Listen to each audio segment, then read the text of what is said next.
유다가 그에게 가까이 가서 이르되 내 주여, 원하건대 당신의 종에게 내 주의 귀에 한 말씀을 아뢰게 하소서. 주의 종에게 노하지 마소서. 주는 바로와 같으심이니이다. 이전에 내 주께서 종들에게 물으시되 너희는 아버지가 있느냐 아우가 있느냐 하시기에 우리가 내 주께 아뢰되 우리에게 아버지가 있으니 노인이요 또 그가 노년에 얻은 아들 청년이 있으니 그의 형은 죽고 그의 어머니가 남긴 것은 그뿐이므로 그의 아버지가 그를 사랑하나이다 하였더니 주께서 또 종들에게 이르시되 그를 내게로 데리고 내려와서 내가 그를 보게 하라 하시기로 우리가 내 주께 말씀드리기를 그 아이는 그의 아버지를 떠나지 못할지니 떠나면 그의 아버지가 죽겠나이다.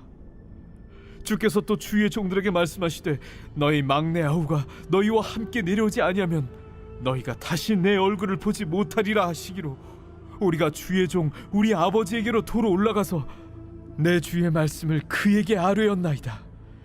그 후에 우리 아버지가 다시 가서 곡물을 조금 사오라 하시기로 우리가 이르되 우리가 내려갈 수 없나이다. 우리 막내 아우가 함께 가면 내려가려니와 막내 아우가 우리와 함께 가지 아니하면 그 사람의 얼굴을 볼 수 없음이니이다. 주의 종 우리 아버지가 우리에게 이르되 너희도 알거니와 내 아내가 내게 두 아들을 낳았으나 하나는 내게서 나갔으므로 내가 말하기를 틀림없이 찢겨 죽었다 하고 내가 지금까지 그를 보지 못하거늘 너희가 이 아이도 내게서 데려가려 하니 만일 재해가 그 몸에 미치면 나의 흰머리를 슬퍼하며 스몰로 내려가게 하리라 하니 아버지의 생명과 아이의 생명이 서로 하나로 묶여 있거늘 이제 내가 주의 종 우리 아버지에게 돌아갈 때에 아이가 우리와 함께 가지 아니하면 아버지가 아이의 없음을 보고 죽으리니 이같이 되면 종들이 주의 종 우리 아버지가 흰머리로 슬퍼하며 스올로 내려가게 함이니이다. 주의 종이 내 아버지에게 아이를 담보하기를 내가 이를 아버지께로 데리고 돌아오지 아니하면 영영히 아버지께 죄짐을 지리이다 하였사오니 이제 주의 종으로 그 아이를 대신하여 머물러 있어 내 주의 종이 되게 하시고 그 아이는 그의 형제들과 함께 올려보내소서. 그 아이가 나와 함께 가지 아니하면 내가 어찌 내 아버지에게로 올라갈 수 있으리까? 두렵건대 재해가 내 아버지에게 미침을 보리이다.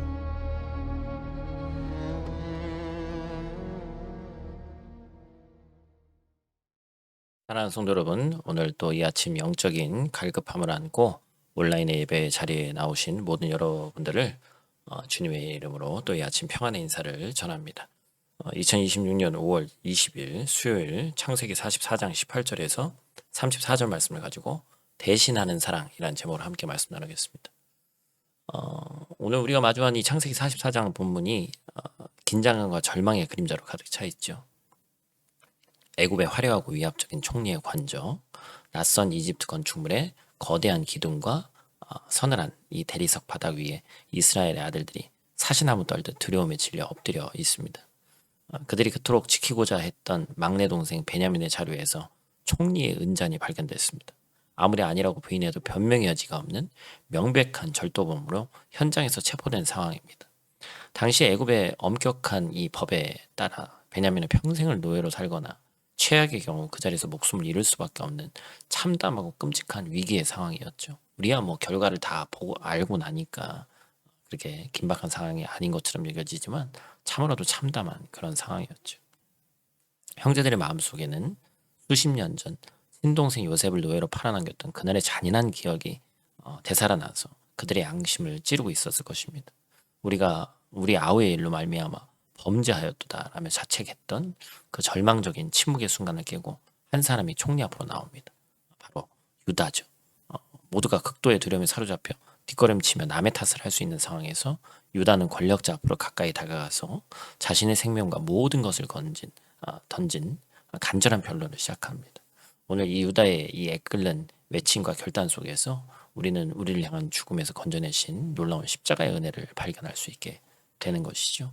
본 말씀 가지고 첫 번째로 기억할 것은 타인의 아픔을 헤아리는 마음입니다.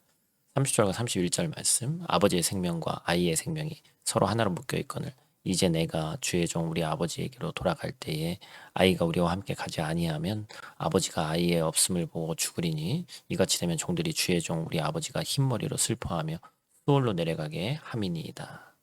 유다가 이 애굽 총리 앞에서 자신들의 결백을 억지로 주장하거나 얄팍한 핑계를 대지 않았습니다. 그의 길고 간절한 설득의 핵심은 오직 아버지 야곱의 아픔에 온전히 맞춰져 있었죠. 한때 유다는 어떤 사람이었어요? 친동생 요셉을 이스마엘 상인들에게 은 20개를 받고 노예로 팔아넘기는데 앞장섰던 인물이었습니다. 동생이 채색 옷에 짐승의 피를 묻혀 아버지에게 가져가면서도 그로 인해 아버지가 겪어야 될 이 단장의 이 고통과 통곡을 전혀 헤아리지 못하고 무정했던 이기적인 아들이었어요.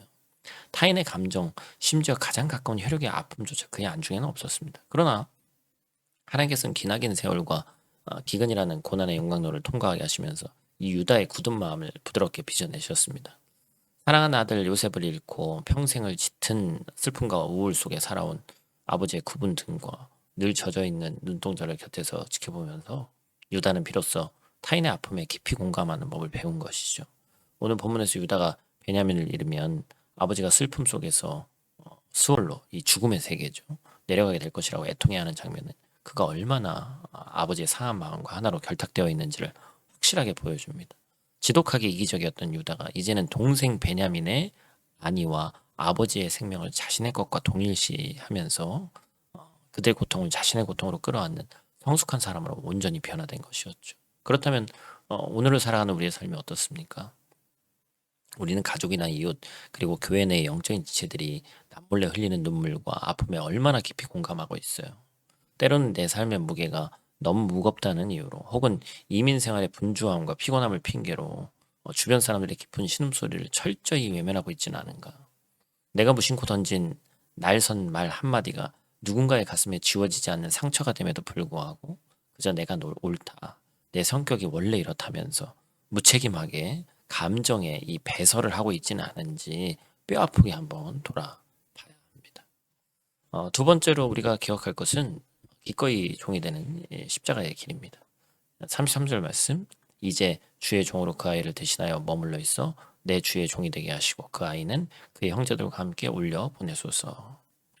아버지를 향한 유다의 이 절절한 공감이 단순히 감정적인 호소나 동정에서 끝나지 않습니다. 그는 아버지의 아픔을 이해하는 것을 넘어서 자신이 직접 그 아픔을 막아내는 튼튼한 방패가 되기를 결단합니다. 베냐민을 무사히 돌려보내기 위해서 그를 대신해서 자신이 낯선 애굽 땅에 남아서 평생 짐승처럼 일하는 노예가 되겠다고 자청한 것이죠. 과거의 동생을 노예로 팔아넘겨서 철저히 자유를 빼앗았던 이 가해자가 이제는 동생에게 자유와 생명을 주기 위해서 스스로 노예의 무거운 종쇄를 차겠다고 이야기합니다.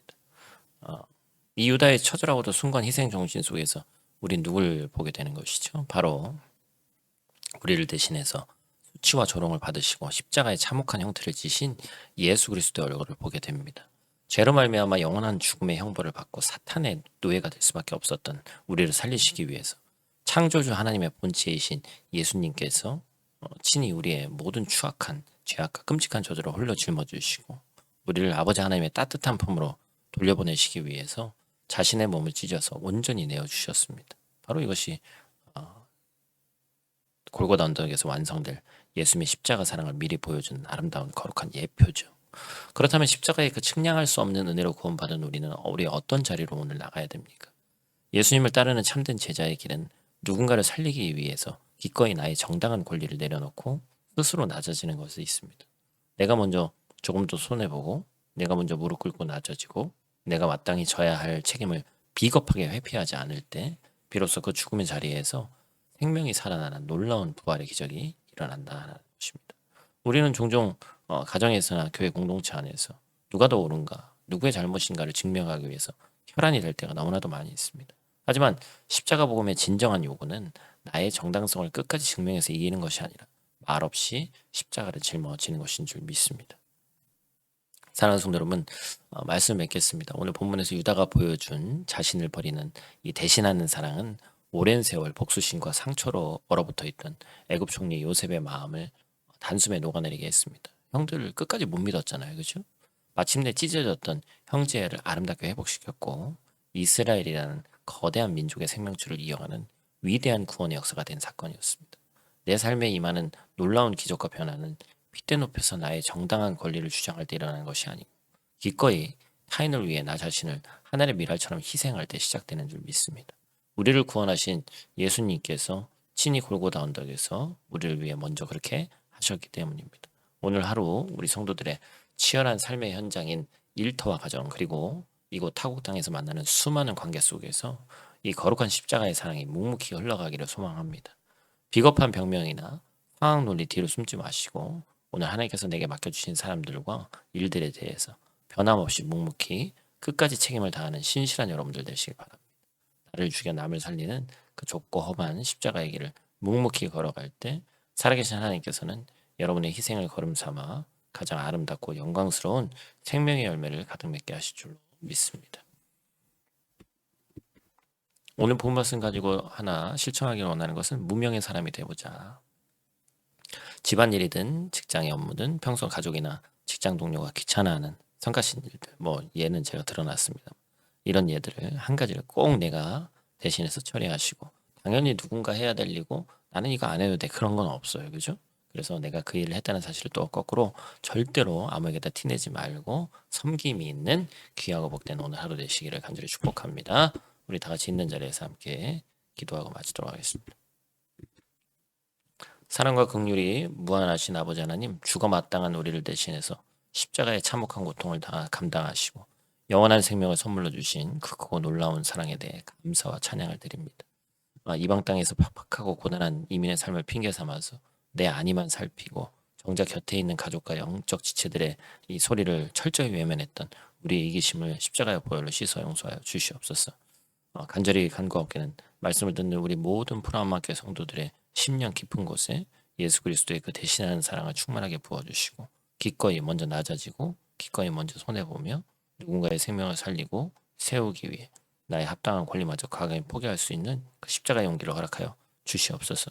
오늘 하루 우리 성도들이 머무는 각 가정과 일터마다 나를 죽이는 희생의 향기가 진동하게 하시고 그로 인해 막혔던 땀이 허물어지고 깨어진 관계가 아름답게 회복되는 놀라운 부활의 은혜를 경험케 하여 주시옵소서. 우리를 위해 자신의 모든 것을 내어주신 참된 사랑의 구주 예수님 귀하신 이름으로 간절히 축복하며 기도합나이다. 아멘.